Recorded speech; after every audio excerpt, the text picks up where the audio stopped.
Time now for this week's Goofy Award. Now, I got to admit, I get a sarcastic kind of smile crossing my face when I hear another politician stand up and rationalizing the latest taxpayer funded subsidy or giveaway with a promise of thousands of new jobs. I mean, that way too often fail to materialize, make that kind of never. We just saw that with the Northvolt battery plant. Big photo op, major subsidies, promise of 3,000 direct jobs and thousands more in supply chains for EV manufacturing. Now it's bankruptcy with zero jobs created, other than for insolvency lawyers. Maybe you remember the Saguenay LNG terminal. It was announced in 2014. The Quebec and federal government supported this with $20 billion LNG export, the $20 billion LNG export project, again, promising 3,000 construction jobs, 500 permanent positions in energy and port operations. But the project was rejected in 2022 by Quebec's environmental assessment.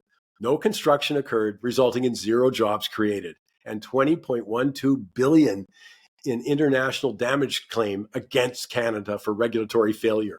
Or what about the 35 billion Canada Infrastructure Bank?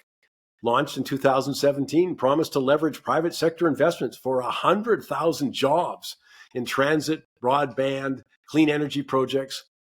Boy, that sounds a little scary when I think about what they're saying about the major projects announcements this week. But the Canadian Infrastructure Bank, well, it only had two projects finalized. Something like a small broadband initiative, creating only 1,000 jobs, not the 100,000 promised. I mean, there's so many other announcements of big-time government-sponsored job creation that rarely plan out. In the meantime, the government does so many actions that hurt jobs. But my goofy isn't for government. It's for all of us who continue to buy into that. Every time there's a big government job creation announcement, big photo op and they never come to pass. You think we might be just a little more critical this time out.